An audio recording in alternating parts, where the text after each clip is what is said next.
Tayo po ay dadako sa Isaiah 59 verse 20, no? At tayo ay magpapatuloy sa ating pag-aaral. Pero bago po ang lahat, samahan niyo po ako sa ating panalangin.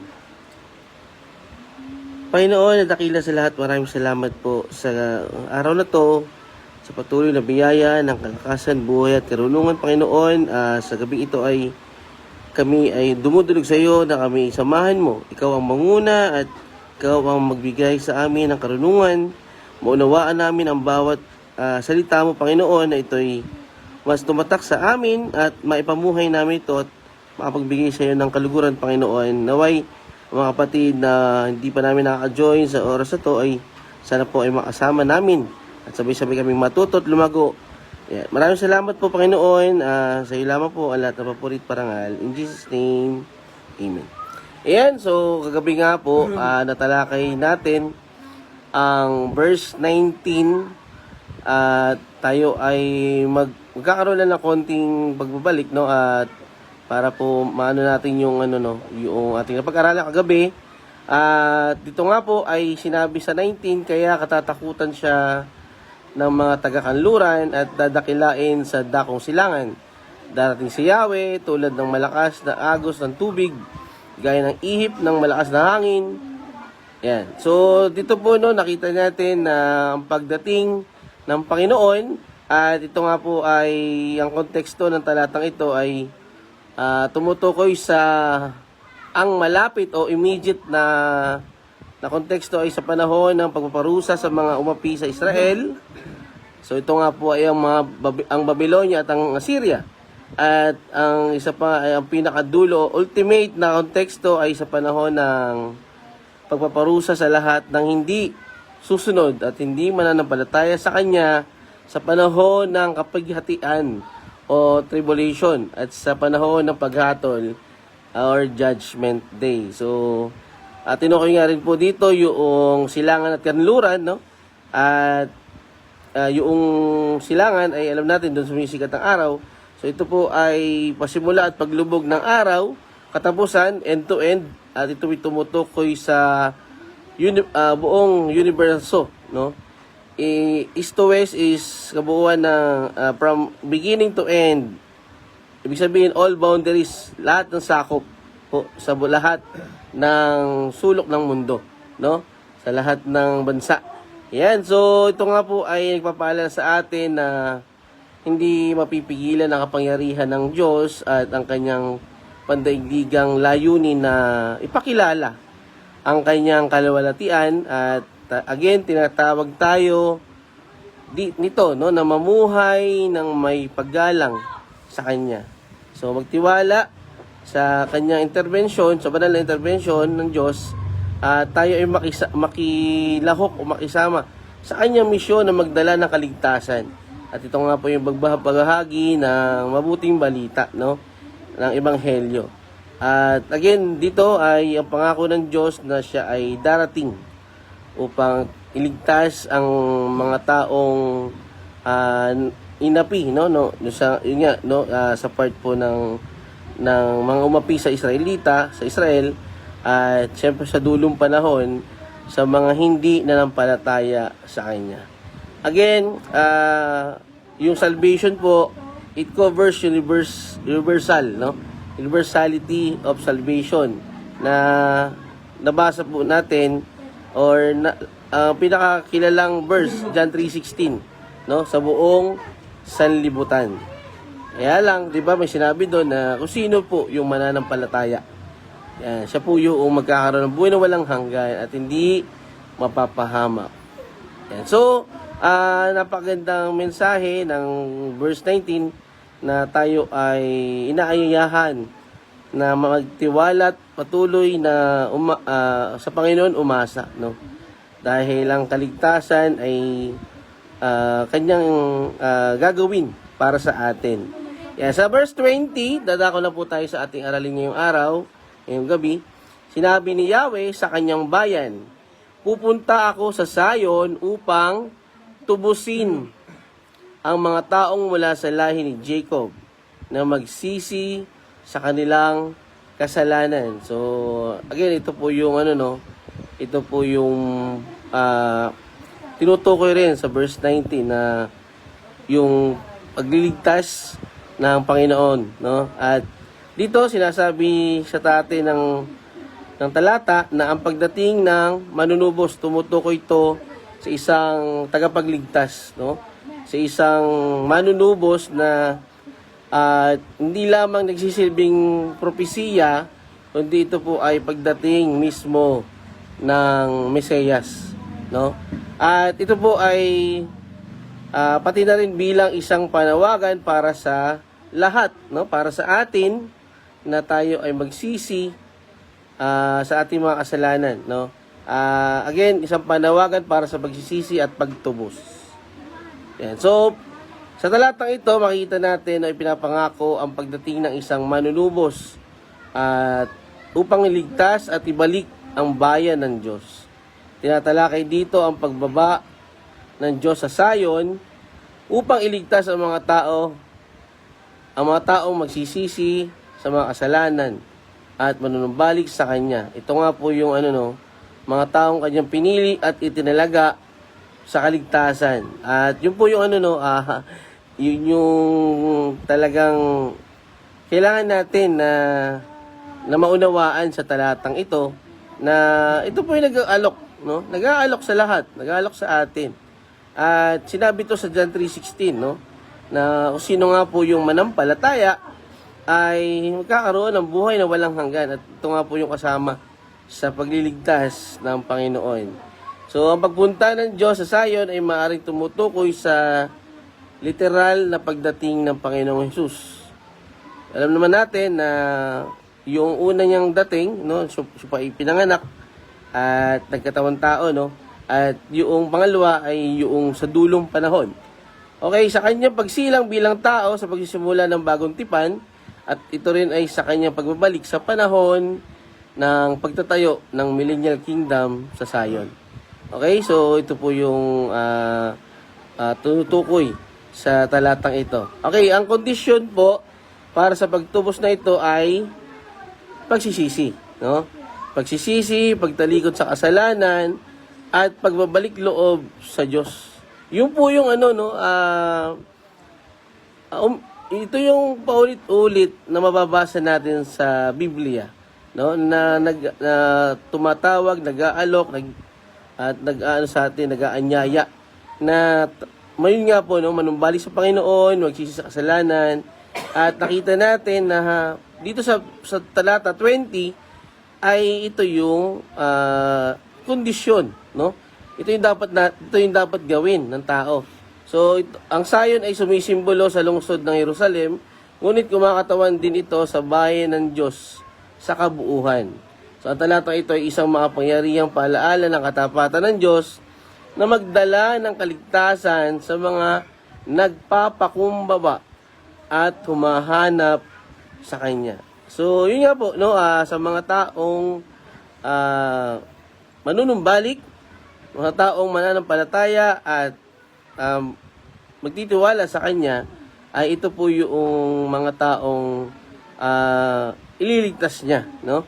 Subalit, ang mga taong tumanggi, patuloy na namuhay sa kasalanan at hindi tinanggap ang alok ng Panginoon, ay siyempre ang may kaparusahan po, no? Ito po yung kamatayan. Ito nga po ay sa impyerno. Yan. So mga sentrong tema ng talatang ito, ito nga po, no, nabanggit nga yung pagtubos. So dahil nga sa pagdating ng isang manunubos, ang pagtubos ay ang tumutukoy sa sa gagawin ng Panginoong Hesus, na isang magliligtas o nagliligtas sa mga tao mula sa kasalanan at mga bunga nito. Ang konseptong ito ng pagtubos ay makikita sa buong Biblia, lalo na sa Bagong Tipan, kung saan inilalarawan si Jesucristo bilang ang sukdulang manunubos na nagsakripisyo ng kanyang sarili para sa pagtubos po, no, sa sangkatauhan. Yan. So ang talatang ito sa Isaias ay isang pagpapaunawa ng pagdating ni Jesucristo bilang isang manunubos na magdadala nga po ng kaligtasan sa tao, no? Sa mga tao ng Zion at Jacob. Subalit, may palaala, may babala na ang kaligtasan ay ibibigay at makakamit lamang ng mga taong magsisisi sa mga kasalanan. Ibig sabihin, yung magsisisi ay hindi lang po yung nagsisi lang, no? O yung sinabi lang niya, bagkos ito po yung totally tinalikuran ang kasalanan. Magandang gabi po, Brother Edgar. Salamat sa inyong pag-join at kayo po ay maaga pa nakahabol. Yan. So, ang pagpili ng salitang sayon ay mahalaga sa talatang ito. Ang sayon nga po ay madalas na ginagamit sa Biblia upang sumimbolo, no, sa espiritual at makalangit na kaharian ng Diyos. Ito ay kumakatawan sa isang lugar ng banal na presensya at walang hanggang kaligtasan. Sa makatuwid, ang pagdating ng manunubos sa sayon ay sumisimbolo sa pagtatatag ng kaharian ng Diyos. At ito nga po yung katuparan, no, ng planong pagtubos para sa kanyang mga tao. Bilang tagapagligtas, no, bilang manunubos, again, paulit-ulit po nating sinasabi lagi na ang mga taong ito ay yung patuloy na nagsisi sa kasalanan, no, at tumalikod dito. So, ayun mga kapatid, again, pwede natin tanungin ang ating sarili kung tayo ba ay nandoon sa part na yon o baka hindi pa natin to nagagawa. So, hanggat buhay pa tayo, nandito pa tayo sa lupa, ay ito na po yung pagkakataon, no? Kasi sa libo-libong pangako ng Panginoon, ay hindi po niya pinangako kung hanggang kailan ka mabubuhay sa mundong ito, no? So, ngayon narinig mo na. So ito na po, no? This is our chance, no, to repent and manampalataya sa Panginoon. Sa Isaiah 24 verses 14 to 16 at 23, silang nakaligtas ay aawit dahil sa agalakan. Mula sa kanluran ay kanilang dadakilain si Yahweh. Pupurihin siya doon sa silangan at ipagbubunyi ang pangalan ni Yahweh, ang Diyos ng Israel, sa baybayin ng dagat. May awit ng pagpupuring maririnig, maging sa pinakamalalayong dulo ng daigdig, bilang papuri sa Diyos na matuwid. Ngunit ang sabi ko naman, nalulungkot ako, nasasayang lamang ang panahon, wala na akong pag-asa. Patuloy ang panlilinlang ng mga taksil, palala ng palala ang kanilang pagtataksil. Yan, napakagandang mensahe po, no. Ito po ay tumutukoy sa pagliligtas ng Panginoon, subalit may mga iba, no, na hindi po nanumbalik, no, at patuloy silang namumuhay sa kasalanan. Sa Isaiah 24:23, ito yung mawawala ang liwanag ng araw at buwan at maghahari si Yahweh na makapangyarihan sa lahat, sa bundok ng Zion at sa Jerusalem. Dooy mahayag ang kanyang kalwatian sa harap ng mga pinuno ng bayan. So tulad nga po nung nabanggit, no, sa nakaraang talata, na ipapakita ng Panginoon ang kanyang kalwalhatian, no. Isaiah 25:6-9, naghanda ng hagdan ng Diyos sa bundok ng Zion na aanyayahan ni Yahweh na makapangyarihan sa lahat, ang lahat ng bansa para sa isang malaking handaan. Pinakamasasarap na pagkain at alak ang kanyang ipinahanda. Sa bundok din ito'y papawiin niya ang ulap ng kalungkutan, naghahari sa lahat ng bansa. Lubusan ng pupuksain ng Panginoong Yahweh ang kamatayan at papahirin ang mga luha sa kanilang mga mata. Aalisin niya sa kahihiyan ang kanyang bayan. Sasabihin ng lahat sa araw na iyon, siya ang hinihintay nating Diyos na sa ating magliligtas, siya si Yahweh na ating inaasahan.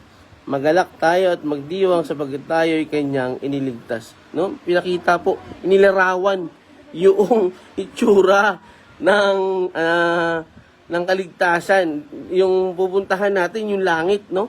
At dito makita natin, bundok ng Sayon ay wala ng kaguluhan, wala ng kamatayan, wala na kahit ano, no? Totally kapayapaan ang mararanasan po, no, ng tao. So yun ba yung ayaw yun ba yung ayaw ng mga taong patuloy na namumuhay sa kasalanan, no? Hindi nila nakikita ang pinaka yung dulo kapag tinalikuran ang makamundo, ang kasalanan, ang mundong ito, no? So, again, ito po ay nagpapaalala at naglalarawan ng pangako ng Panginoon kung ano yung mararanasan natin once tayo ay namuhay, nanampalataya at nagsisi sa ating kasalanan. So, again, may isang awitin na naisulat ng The Worship Initiative na may pamagat na We Will Feast in the House of Zion. So, may isang bahagi ng awitin na tumanim sa puso, tatanim, no? Actually, talagang pag nabasa mo o na pakinggan mo yung kanta, ito yung pinakamatatandaan natin. No? Sinabi dito, we will feast in the house of Zion. We will sing with our hearts restored. He has done great things. We will say together. At we will feast and weep no more. Grabe po, no? Yung sinasabi dito ng kanta na ito po yung tinutukoy sa Isaiah 25, no? Na ito po yung ibibigay. Ito po yung naghihintay sa atin sa pagsunod natin sa Panginoon, sa pananampalataya natin sa Kanya, na hindi ko alam ba't ang dami pa rin na mas inuuna yung dito sa lupa, no? Sa Tagalog, ang ganda nito. Magdidiwang tayo sa tahanan ng Sayon, aawit tayo na may pusong muling nabuo. Dakila ang kanyang ginawa, sabay-sabay nating sasabihin, magdidiwang tayo at hindi na muling luluha. Grabe po. Grabe ang sinasabi dito ng Panginoon, no? At ito po yung naghihintay sa mga taong nagsisi, naniwala, nagtiwala, at nanampalataya sa Panginoon. So again, mga kapatid, napakagandang mensahe, no, ng talata 20 na tayo ay patuloy na nire-remind, no, saan ba tayo, ano ba yung, what is the best life, no? The best life is with the Lord, no? Hindi po ngayon. yung best life ngayon is mawawala yan, mabubura yan, no? Alilipas yan, magpipage yan. But again, ito po yung tunay na ino-offer ng Panginoon, no? The best life is with the Lord. Hindi po ino-offer ni Joel Osteen na the best life is now. Dangerous po yun. No? Kaya po tayo ay manumbalik sa Panginoon. So, ang mga linya ng awitin ay mangyayari lamang kung tayo manumbalik sa Diyos at kikilalanin ang kanyang pagliligtas sa pamamagitan ng Panginoong Jesus. Bukod pa rito, ang pagbanggit sa mga tumalikod sa pagsalangsang sa Jacob sa King James Version o sa lahi ni Jacob na magsisi sa kanilang kasalanan sa MBB ay nagbibigay diin sa kahalagahan ng pagsisisi sa pagtanggap ng pagtubos na dala ng manunubos. Okay? Pinapaalala rin sa dito na ang temang ito ay ang pagsisisi at kapatawaran ay isang paulit-ulit na motibo sa Biblia. Again, actually po, ito yung umiikot, no? All throughout sa Bible na paalaala ng Panginoon. Binibigyan din ito ang kapangyarihang magbago ng pananampalataya at ang kahandaang magbalik loob sa Diyos. Yan po, ano, kada basa mo po ng ng bawat talata sa Biblia ay ang talagang halos paulit-ulit po nating maririnig at mababasa ay yung manumbalik, magsisi, at manampalataya sa Panginoon. Yan. So, napakaraming talata sa Biblia. Alam naman natin yan, no? Halos talagang hindi mo mabilang. But, again, ito ay nagpapahayag at nanghihikayat sa mga tao na magsisi sa mga kasalanan at manumbalik sa Diyos. Nandiyan po ang gawa o Acts 3:19, 2 Chronicles 7:14, Isaiah 55:7, Marcos 1:15 at 2 Pedro 3:9. At syempre yung 1 John 1:9, no? Yung paghahayag ng ating i-confess natin ang ating kasalanan. Yan. So, tinatalakay din ng talata ang konteksto ng mga Israelita noong panahon ni Isaias. Inihatid ni Propeta Isaias ang mensahe ito sa isang bansang nalubog sa pagsuway at sa idolatriya, no? Alam naman natin sila ay nabuhay nang nagkaroon sila ng sariling sistema, no? At tinalikuran nila ang kalooban o ang utos ng Panginoon. Ang mga tao ng Israel ay tumalikod sa Diyos at sa kanyang mga utos. At ang kanilang mga pagsalangsang ay humantong sa kanila sa espiritual na pagbagsak, espiritual na kadiliman at moral na pagkabulok. Sa kontekstong ito, ang pangako ng pagdating ng manunubos ay magiging isang mensahe ng pag-asa. Pag-asa at panunumbalik para sa mga tao ng Israel. Again, ito ay nag-alok sa kanila ng pag-asa ng kaligtasan mula sa kanilang mga makasalanang gawain. Namuhay sila, no? Namuhay sila sa kasalanan. At again, ito nga po yung inaalok ng Panginoon. So, ito ay pagkakataon para sa pakikipagkasundo nila sa Diyos.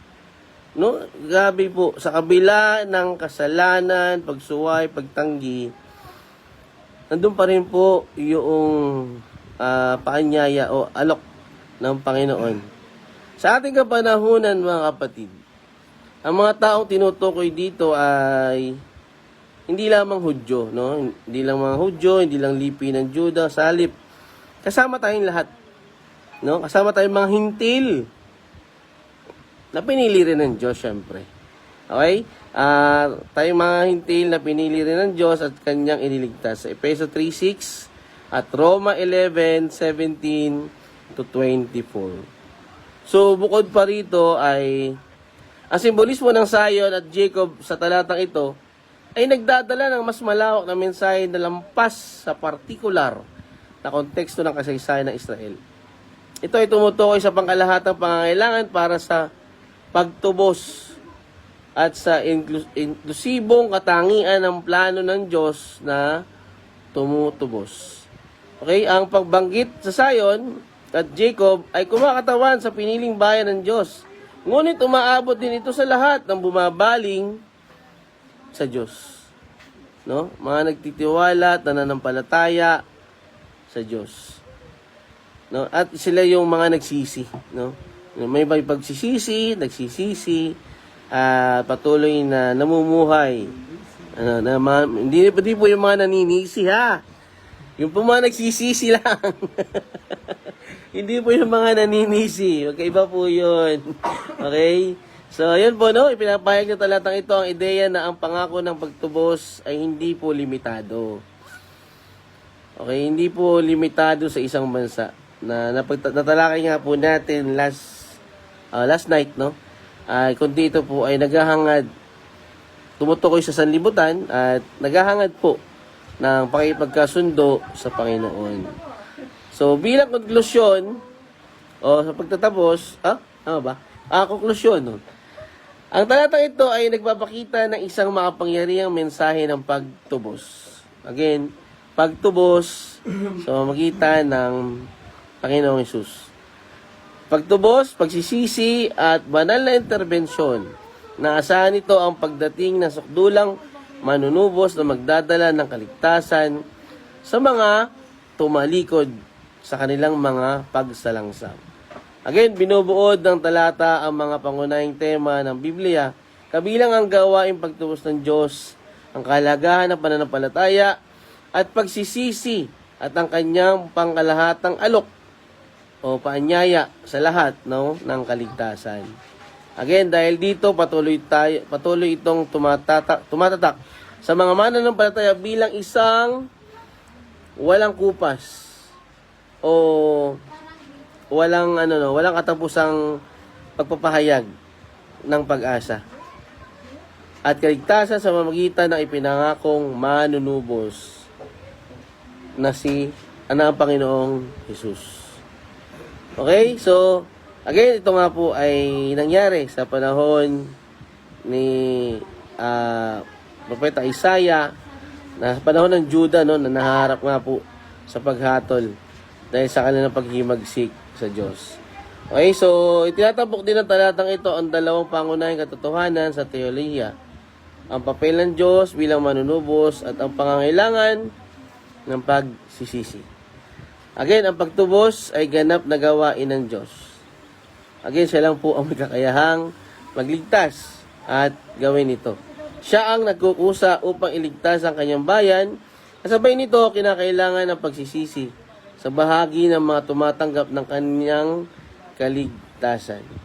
Again, itinuturo rin po ng talatang ito sa atin, sa lahat, ang pangkalahatang saklaw ng plano ng Diyos. Dahil ang pagdating ng manunubos ay umaabot sa labas ng Israel. Ibig sabihin, hindi lamang po sa bansang Israel, kundi sa lahat ng bumabaling sa kanya ng may pananampalataya. Yan po yung sinabi natin kanina, na tayo po ay patuloy na tinatawag ng Panginoon. Patuloy tayong inaalok na tayo manumbalik hanggang tayo ay nandito pa. Huwag natin hintayin na tayo ay sa dulo ay magsisi. Although nasa huli talaga ang pagsisisi. Again, ang instruktura ng talatang ito ay parehong deklaratibo at kondisyonal. Ang pahayag na ang manunubos ay darating sa Zion ay isang pangako, ngunit ito ay nakatali sa kondisyon ulit ng pagsisisi. Grabe po, paulit-ulit. Pero ito po ay ito yung sinasabing binibigyan lalo ng diin o paalaala sa atin anong dapat nating gawin, Ang salitang manunubos ay mayaman sa kahulugan na pumupukaw sa imahe ng isang kondisyon ng katapatan at katotohanan sa panunumbalik na sa dulo ay magkakaloob po ng buhay o walang hanggang proteksyon mula sa Panginoon. Yan. So, sa Job 19:25, alam ko na ang aking manunubos ay buhay at sa wakas ay tatayo siya sa lupa. Ito ay sumasalamin sa pag-asa ng pagtubos ng Diyos. Oops, wait lang po. Wala. Okay. Wait lang. Malikot yung tablet ko, pasensya po. Yan, Roma 11:26-27. Sinipi ni Pablo ang talatang ito patungkol sa kaligtasan ng Israel na nagpapakita ng katuparan nito kay Kristo. Sa Tito, chapter 2, verse 13-14, inilalarawan ni Jesus bilang ang tumutubos sa atin mula sa lahat ng kasamaan na nag-uugnay sa manunubos dito, na tinutukoy dito sa talatang 20. Okay, para sa mga Kristiyano ngayon, ang talatang ito ay pinapaalaala tungkol sa pangako ng Diyos na pagtubos. At ito nga po yung magagamit ng lahat sa panahon sa mga taong tunay at wagas na nagsisisi at bumabaling sa Kanya. Hinahamon tayo nito na suriin ang ating sariling mga puso at buhay. Kaya napaka-importante po ng everyday self-evaluation. Hindi naman tayo siya nagiging paranoid, pero ito po yung malaking tulong po upang tayo ay manatili doon sa ating paglakad sa kalooban ng Panginoon. Tinitiyak na tayo ay lumalakad sa pagsisisi at pananampalataya. Kahit din tayo ng talatang ito na bilang mananampalataya ay magtiwala sa kapangyarihan ng Diyos. Tubusin at ibalik ang dati nilang buhay kahit na sa mga sitwasyong tila wala ng pag-asa. Magandang gabi, Kuya Bob. Salamat po sa inyong pag-join. Yan, at naka-join po kayo. Puti na lang. At patapos na rin po, pero pwede nyo panoorin yung recording. Muling isa-isip ang awit 139:23-24. Yan, no? Ito talaga yung everyday na verse na dala-dala, no? Hindi lang ako kundi si Pastor Dom din, no? O Diyos, ako'y siya sa atin. Alamin ang aking isip. Subukin mo ako ngayon kung ano ang aking nais. Kung ako ay hindi tapat, ito'y iyong nababatid sa buhay na walang hanggan, samahan mo at ihatid. Yan. So, again, pangako ito ng Diyos na magsugo na isang manunubos ay sumasalamin sa kanyang malalim na pagmamahal. Pagmamahal para sa kanyang bayan. Grabe po, no? Sa pagmamahal po ng Panginoon. Kaya nga, for God so loved the world, no? I mean, sa kabila ng kanilang kasalanan at pag-imagsik, hindi niya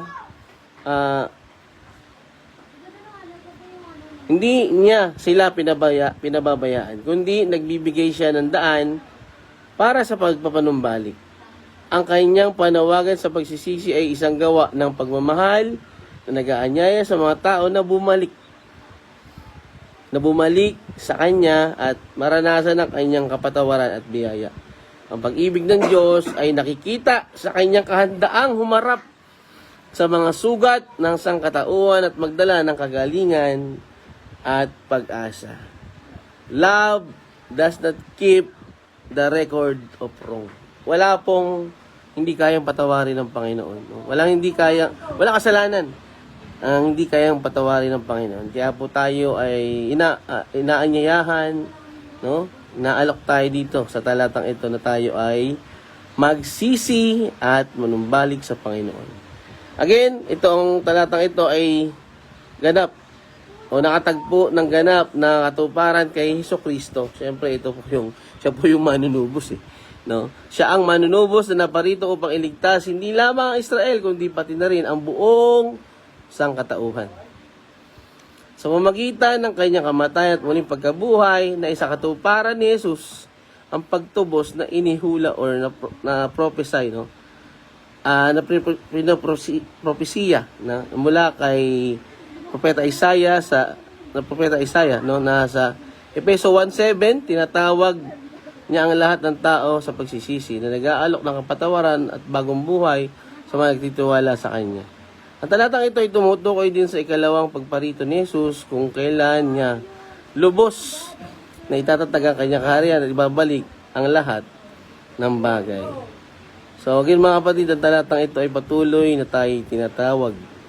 Patuloy tayong inaanyayahan, no? Panawagan sa pagsisisi.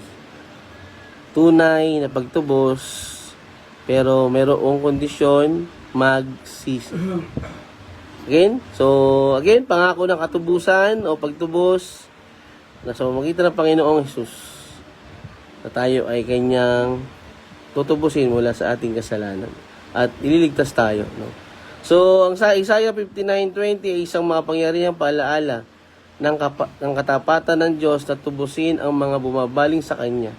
Tinatawag tayo nito sa pagsisisi at itinuturo tayo kay Jesus bilang ang sukdulang manunubos na nag-aalok po ng pag-asa, kaligtasan sa lahat ng naniniwala at nananampalataya sa Kanya. Mabuti po ang Diyos. Pero again, kung hindi tayo tutugon doon sa Kanyang kondisyon na manampalataya sa Kanya, tandaan po natin, no, ay meron po tayong destinasyon. Again, dalawa lang po yan, no? Ang sumunod, ang nanampalataya at ang mga patuloy na tumanggi at tumalikod. So, yun lang po mga kapatid. Diyan po muna natin natapos ang ating talakayan sa talata 20, no? At bukas po, uling talata At tayo po ay magtatapos na bukas sa chapter 59. So yan po mga kapatid, tayo po ay sama-samang manalangin sa ating pagtatapos ngayong gabi. Panginoon, maraming salamat po sa patuloy na buhay, karunungan, kalakasan, at sa kaligtasan mong patuloy na sa amin ay pinapaalala na ang kondisyon ito ay kami manumbalik sa iyo. Kami ang mga pagtawag sa mga tao na sila ay magtiwala at manampalataya sa iyo, Panginoon. Naway ang mga nakapakinig ng live na to at ng recording na to, Panginoon, ay naway maunawaan nila ang malinaw na iyong mensahe, malinaw na panawagan, malinaw na pagtawag sa bawat isa na kami ay manumbalik sa iyo at magsisi sa aming mga kasalanan. Maraming salamat po, Ama. Samahan niyo po kami ngayong gabi ito sa aming sa pagpapahinga at ganoon din po sa mga uuwi at babiyahe. Maraming salamat po, Panginoon. Sa iyo lamang po ang lahat ng papurit parangal. In Jesus' name, Amen. Maraming salamat po mga kapatid. Siyempre kasama ko dito si Princess, si Pastor Dom, Brother Edgar, Pastor Nanding, Kuya Bob, magandang gabi. At sa lahat po ng mga hindi ko nakita ang pangalan, magandang gabi po sa atin lahat. Again, sana po, no? Tayo ay tumugon. Tayo ay mamuhay na may pananampalataya sa Panginoon. Maraming salamat po. Sa Diyos lang po parangal.